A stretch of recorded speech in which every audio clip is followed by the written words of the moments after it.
Good evening, Wizards Nation. We just got wrecked again. 126-96. We got pummeled by our former Wizards. Corey Kispert has a career game against us, y'all. Drops 33 on our head. Not only that, McCollum, 25 points in 26 minutes, dude. Hey, man, friends of the tank.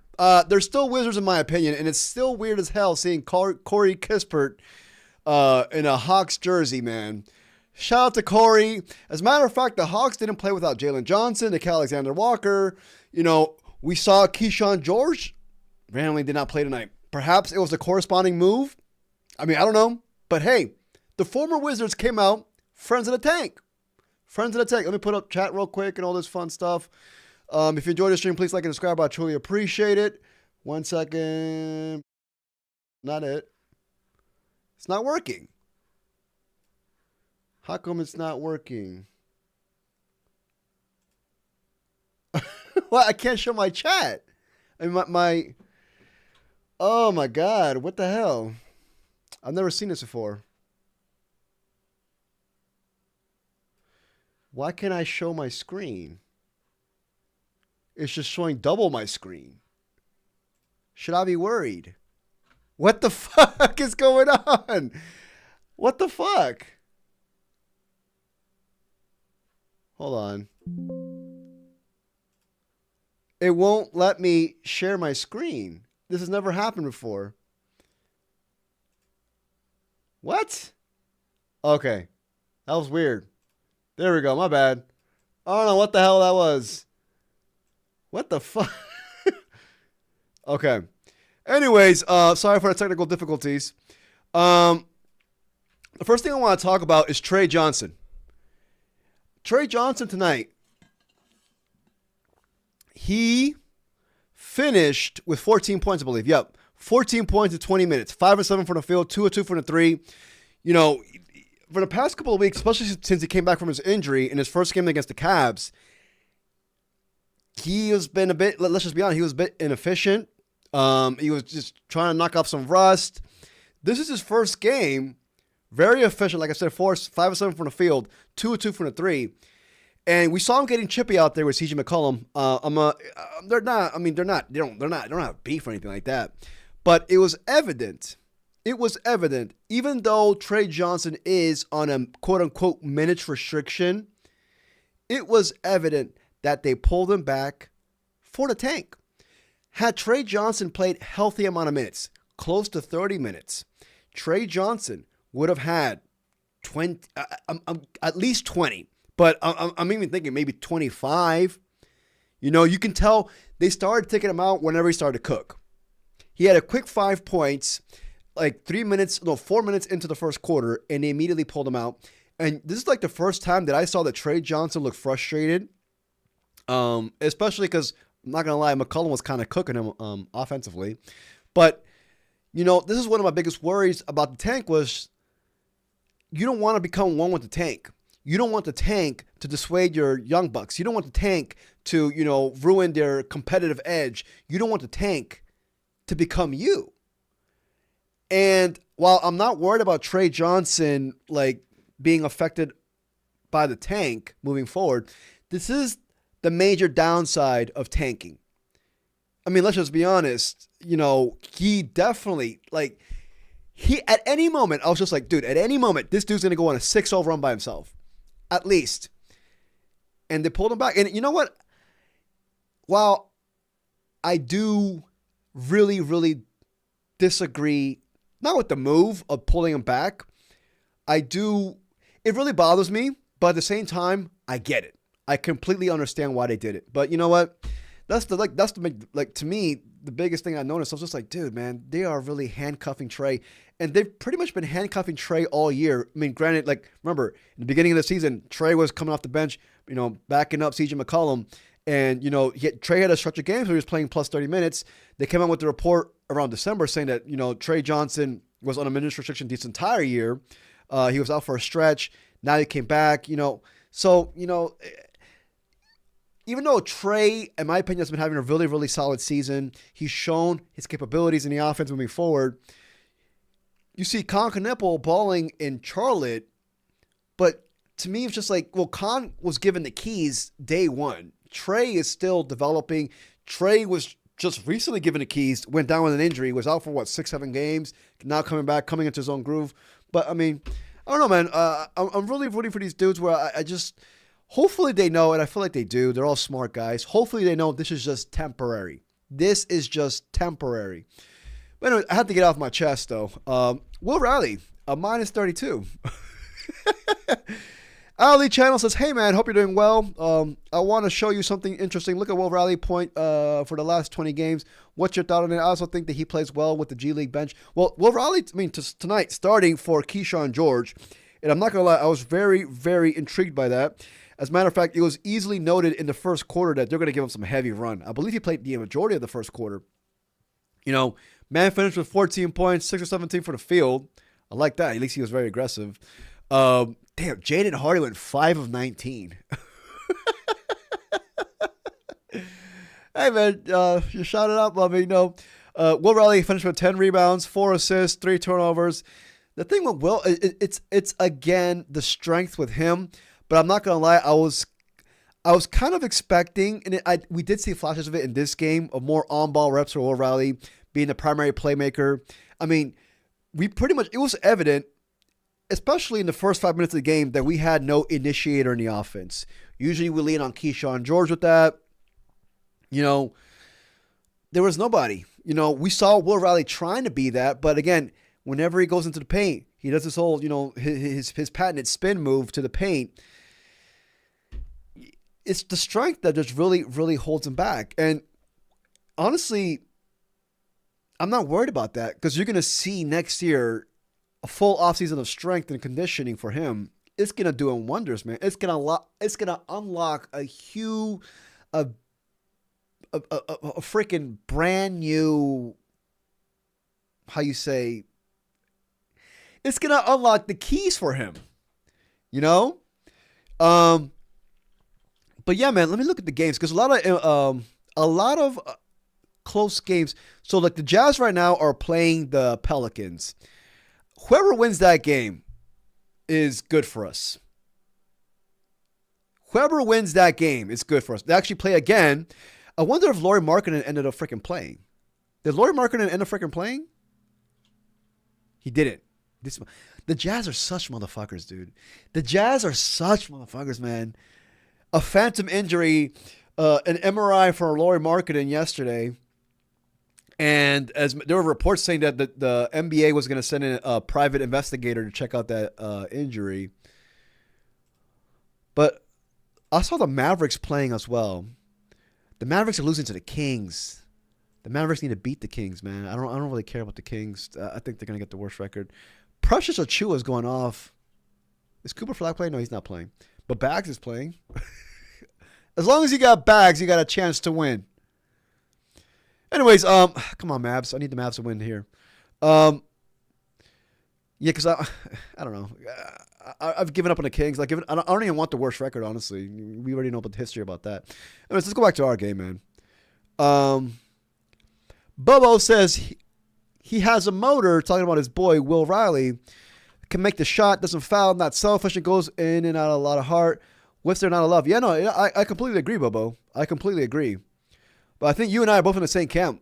His biggest flaw right now is just strength. We've seen his three-point shot take leaps recently. He's in the month of February, he's shooting 38.5% from the three. The month of February, he's averaging 14.2 points, 3.7 rebounds, 2.4 assists. You know, playing healthy minutes, 25 minutes from a night, 47% from the field. Like, he's been wrecking the month of February. Wrecking. Like, compare that. See, look at this January 29%, December 29, January 31. You know, he was not it shooting from the three. And some dudes were a bit worried about it. I myself was not too worried about it. I was like, it's going to come around. I kept leaning on, I was like, oh, well, Keyshawn did like a kind of like a second half turnaround. Maybe Will Riley would do the same thing. Hey, man. It looks like he is. But we'll see. Yeah, Yeah. But shout out to Will Riley, though, even though he was a minus 32. He was. Let me make this a quick stream, dude. I don't want to be too long. I got to go to the gym.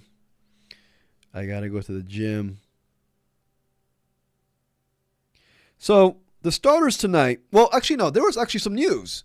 Let's get straight to the news, actually. So, the news was Jamir Watkins. Hold on. Let me pull it up real quick. Because this game, what is there to talk about? Corey Kispert, CJ McCollum wrecked. That's it. Actually, let's watch some Trey Johnson highlights. He had a step back midi in transition. Here we go. Taking it to him. That's 10 of the Hawks 20. This was beautiful right here. On Ricochet. Beautiful. Taking it to him. Like, Trey is so smooth, 20. Man. This man's only 19 years old, too. Look at him. Trey Johnson goes to the baseline jump shot. Fucking hell. I got more highlights for y'all, but I want to show y'all the Jamir Watkins post. So Jamir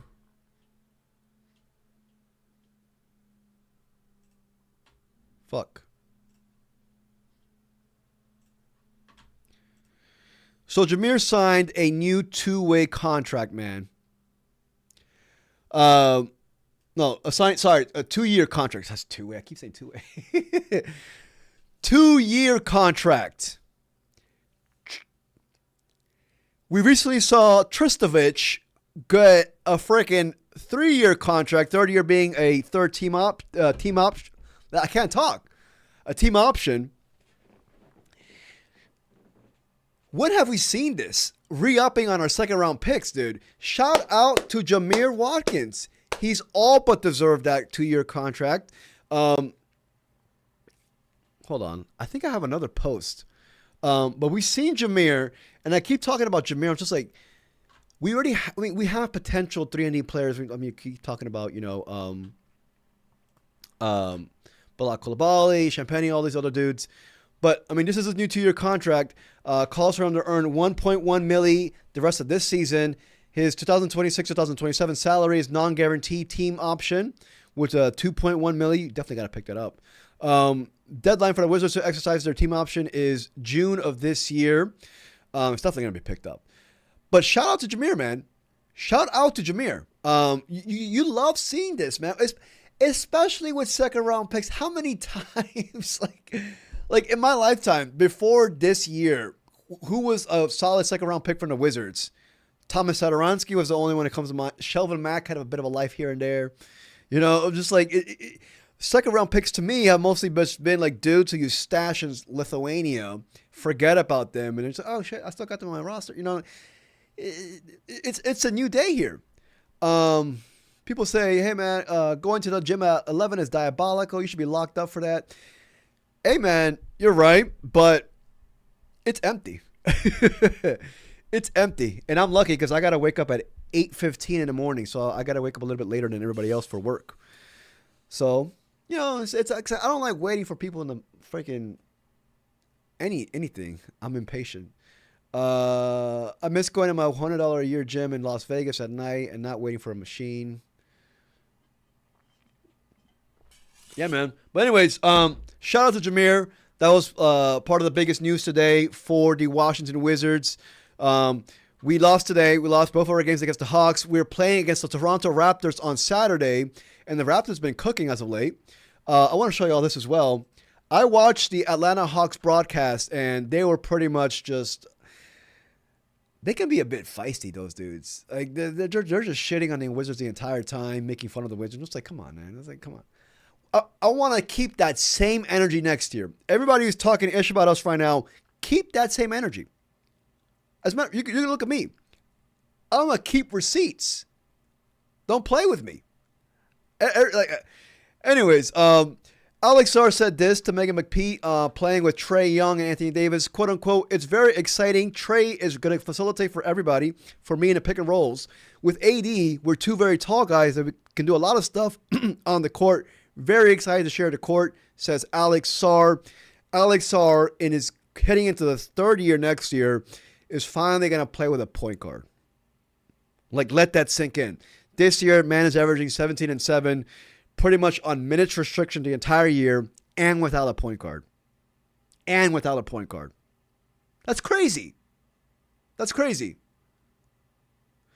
Is it just me, or does it look like Trey might be indulging in a few too many Big Macs? Trey Johnson? I think it's just you, dude. Trey Johnson looks fit. Anyways, I think that was it. Yeah, I'll show you that. This was beautiful as well. Shout out to Sleeper Wizards. This right here, I believe coming out of this first half was beautiful. Look at Trey. Step back. A little side step three. Take that with you. Here we go. It went in. Trey facing ricochet. Smooth. Little side step three. Take that with you.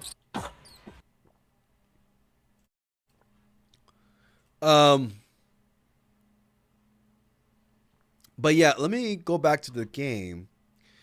Let me check the scores of the games. Come on, Kings. Now the Kings want to play good. Like the fuck? I need the Mavs to win. If we can get a Sacramento win tonight, I'll have a decent day tomorrow. I'm assuming New Orleans is going to beat Utah.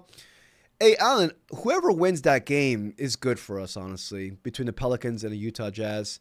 I mean, the main reason why I'm voting for the Mavericks to win is because, I mean, I've pretty much cemented the Kings as the worst record.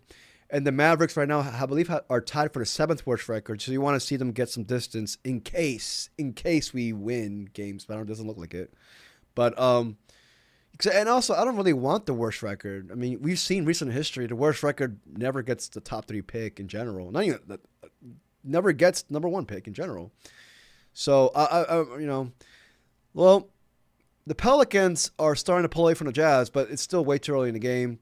The Jazz are such motherfuckers, man. I hate the Jazz. Are like, they truly do not care about any possible fine. They are the true gangsters right now in this league. Anyways, going back to this game, just a quick summary. I mean, what is there to talk about? To me, the main thing I want to talk about was Trey Johnson in the tank in the beginning of the game. I mean, offensively, another atrocious offensive game. 38% from the field we shot, 27% from the 3. They out-rebounded us. Granted, we don't have Sarr. We had Anthony Gill playing backup center minutes again. Tristan Vucevic was back here, though. They were passing the ball well. They damn near doubled our assist. How many turnovers did we have? Well, 14 turnovers each. Look at this, though. They led the game 99% of the game. Like, they just were on one. As a matter of fact, remember in the previous game against the Hawks 2 days ago, we started off the game having 5 turnovers in the first 4 minutes. Well, today, we didn't really have many turnovers in the first 4 minutes, but we missed like our first 6 shots. And the Hawks ended up going on a 9-0 run. McCollum came out wrecking. He was hot. And then Corey Kispert said, I got you. And then he got hot. But, I talked about Trey Johnson, how he came out kind of hot. I mean, he had 5 points in the first 4 minutes. And then they benched him. First 6 minutes. And then they benched him. Keep talking right here. McCollum and Corey Kispert, friends of the tank. 21 points by both of them in the first quarter. We were trailing 37-26 in the first quarter, and McCollum and Corey Kispert had 21 points combined. We talked about a starting lineup. I mean, Will Riley was starting. It was Bob Carrington, Trey Johnson, Coulibaly, Will Riley, and DeVooch. We talked about Will Riley averaging 14.2 points per game in February. A great month for the Will the Thrill. DeVooch, I mean, solid, okay game. 11 points in 17 minutes. 3 rebounds, 2 assists. Was getting cooked in pick and roll defense. His job coverage not it, boy. Bub. The stats will show that he was horrific. I think he was just okay. He had 2 points, 1 of 4 from the field. Was not aggressive at all, but 5 rebounds, 5 assists. Especially in the third quarter, he got into a bit of a chippy. Who was it? I think it was Dyson Daniels. He got aggressive with. Y'all saw that it was in the third quarter. Shout out No Limit Tank Commander Bob Carrington.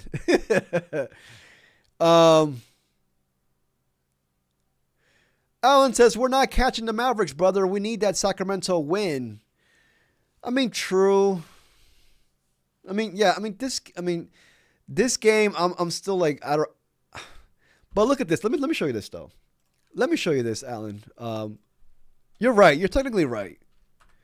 But the Mavericks shut down everybody. So the chances that the Mavericks go on a winning streak is like very slim.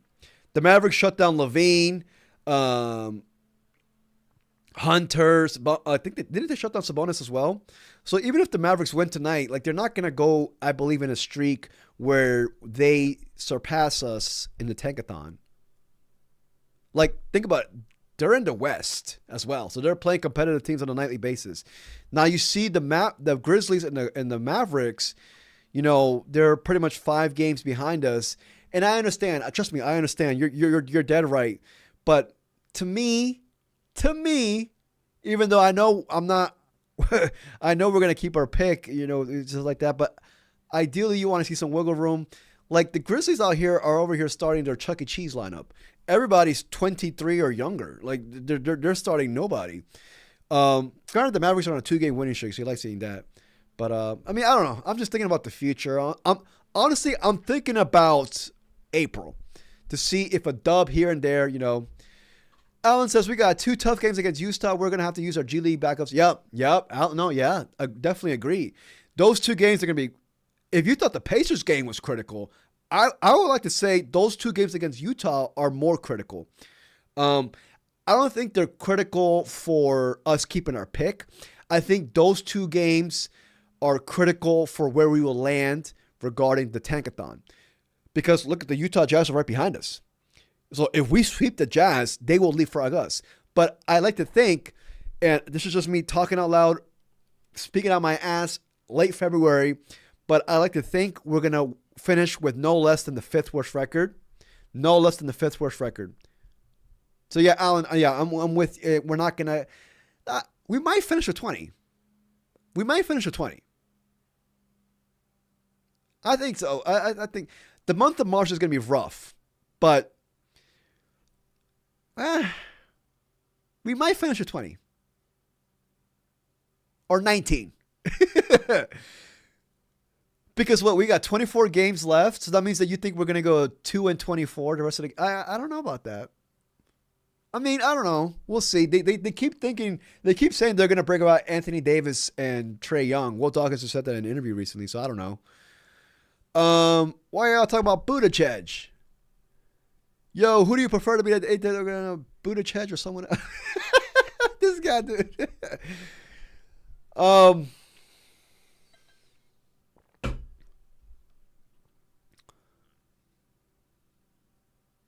This motherfucker. I don't know. Alar Baza says Buttigieg. Or Buttigieg. I don't even know how to say his name. I was going to put in my 2 cents, but I was just saying, you know, I don't want to. Sports and politics. Yes. Anyone but Trump. That, yes. Yes. Anyone but Trump. Yeah. I hope the Jazz end up with an 8th pick, says Young Mel. We need a bottom 3. I can't sleep at night with 5th worst, says Alan. No, you're right. I mean, you're right. Yeah. I mean, like, well, 5th worst is still 0.6 chance, you know, it's going to, you know. The other channel you got is crossing over.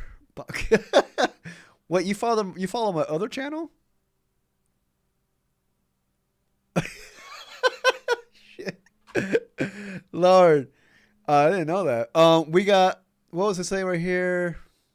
We need bottom 3. I can't sleep at night with 5th worst. I think with 5th worst, so you sleep tight. I mean, even with 6th, but I mean, to me, top 4 and I'm fine. Top 4 and I'm fine, dude. Just give me top 4 worst record and I'm fine. And look at this bridge right here. We got it from 16 to 21. So we're good, but we just got to, you know, continue keeping our thing. Even though Pudic is gay. Doug is me. Doug is me on different streams in the comment section. Like, Doug is my carbon twin. That's me. What he's doing to me right now is what I do to motherfuckers on the. So I respect the game. Thoughts on Caleb Wilson versus Cam Boozer? How is it? Caleb Wilson still out though.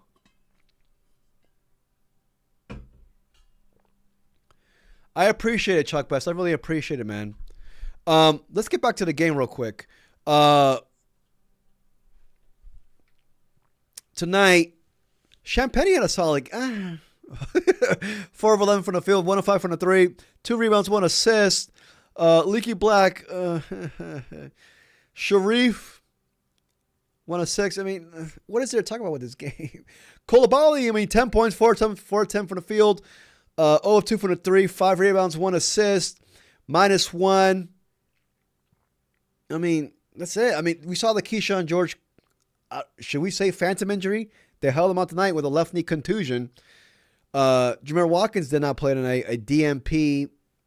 You know, we've seen Jamir get those mysterious DNPs, even though he didn't earn it. I kind of feel like this was kind of a tank job what we did tonight. No, it was. Trey Johnson was pulled back whenever he was getting hot. Keyshawn George didn't play. It was, I think, in retaliation to Jalen Johnson not playing tonight, Nickel Alexander-Walker not playing tonight. But, you know, Kuminga came in, did his thing. But obviously, it was the former Wizards. McCollum with 25 points. Corey Kispert with a brand new career high, 33 points. Kuminga dropped 17. So, you know, let me just finish my notes. I'm going to call it quits, dude. I'm going to call it quits. I got to go to the gym at 11. Like I said, we're here. Corey's killing us, man. Trey had a nice ferocious, not emphatic dunk. I didn't see it. Circulate on Twitter though for the clip. I would have shared it with you guys. But at halftime, we were down by 20 points, 76-56. CJ McCollum was cooking Trey offensively. He had a 4-point play on Trey Johnson, and you can tell. I mean, I don't think there's any bad blood between CJ McCollum and Trey Johnson. It's just more of just like, you know, old head vet making fun of his rook. You know, put him in his spot. It is what it is. You know, it is what it is. But yeah, I mean, we were down by 20 points at halftime, and Corey and CJ McCollum had 22 each at half. Trey Johnson had 11 points and 5 rebounds at half as well. Like, you can easily tell, my dude, they were holding him back. And I keep saying this, but they keep saying it was minutes restriction. The Wizards know what they got in Trey Johnson. They know what they got. Who the hell is texting me at 10:20? One of my damn clients. What the fuck, boy? Note to self, don't ever give your clients your personal cell phone number. The fuck is this? What do you want?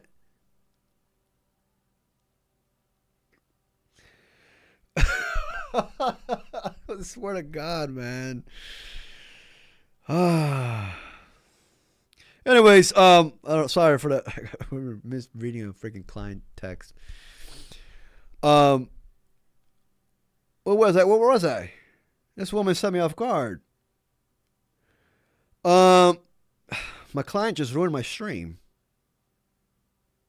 What the fuck, dude? What was I talking about? This is woman.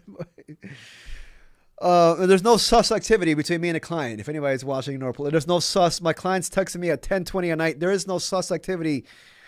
I'm a happily taken man. I don't know why this woman is texting me. It's a question about her case. Leave me alone, boy. Leave me alone.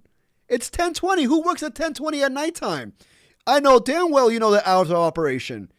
You know damn well I'm not working right now. So why are you texting me? Why am I saying this out loud? All right, man, this stream's going out the chat. At least your client is not in the chat. She might be watching the stream. Watch her for put a question on the stream on the chat. Anyways, like I said, Trey came out hot in the third quarter. They got upset. I don't know if you saw the chippiness. Trey Johnson, Bob Carrington. Trey Johnson, like we've seen Trey Johnson, he's very competitive. And, you know, especially in the third quarter, early on in the third quarter, you know, he was clapping his hands. He was like bouncing the ball high up whenever he got called for a foul. He was in foul trouble too. But, you know, this one thing, just like, don't become one with the tank. Please don't become one with the tank. And I mean, I have the utmost faith that he won't be, but other dudes in our roster, you know, this is just a one-time thing with the tank. This will be the only time in Alex Sarr, Keyshawn George, Trey Johnson's career that they will have to go through this. The only time. And I'm pretty sure that Will Dawkins and company have cemented this in their mind. They're probably doing it on a nightly basis. You know, that's the biggest thing. But that's good to see. I mean, I guess, but like, you know, there's definitely a lot of frustration out there. Trey Johnson was subbed out in the third quarter when he was getting hot, and you could tell he was livid. He was livid. He didn't want to get subbed out, you know? And I feel for him, man. I feel for him. But like I said, we were down by 18 points entering the fourth quarter. We knew what time it was. Let's get straight to this thing, the scores, and then we're going to call it quits, dude. Going to call it quits. The gym is calling my name. So the Pelicans are up by 17 points against the Jazz. I swear, nobody can out-tank the Jazz. Nobody. Actually, no, somebody can. The Pacers, because the Pacers are getting wrecked too. The Pacers just got wrecked by the Hornets. These freaking Pacers, boy. That's what I'm saying, man. You know, with the video I just dropped, I'm just like, man, it's just like, I don't know, man. It's just so annoying, these teams. That means that if everybody's doing it, unfortunately, we have to stoop down to their levels. Okay, so the Bulls might lose, but I mean, the Bulls are the Bulls. Doc Miyagi says, this season sucks, but next year will be all worth it soon. Yes, you're damn right. Doc is right. Doc is dead right. Last update on this. The Mavericks are losing to the Kings by 15 points with 9 minutes left in the fourth quarter. Looks like the Kings might squeeze it out, but it's the Kings. You never know. The Suns, who cares about that game? Again, the Pelicans are up by 17 points at halftime. And that's it. That's the only other game. The Nets lost to the Spurs. That's to be expected, though. Yeah, I mean, I guess that's it. So I guess keep a close tab on this Pelicans game. See if the Mavericks or whatever happens with this game. But yeah, I mean, you know, look at us. 3-game losing streak. It is what it is. 3-7 in the past 10 games. We know what the deal is, dude. But if the Pelicans win, they're doing that drop-off that we all kind of expected them to do. Hopefully they continue it. Hopefully they do continue it. But if the Pelicans win, they're pretty much tied with the Jazz. And they can even fall to 7.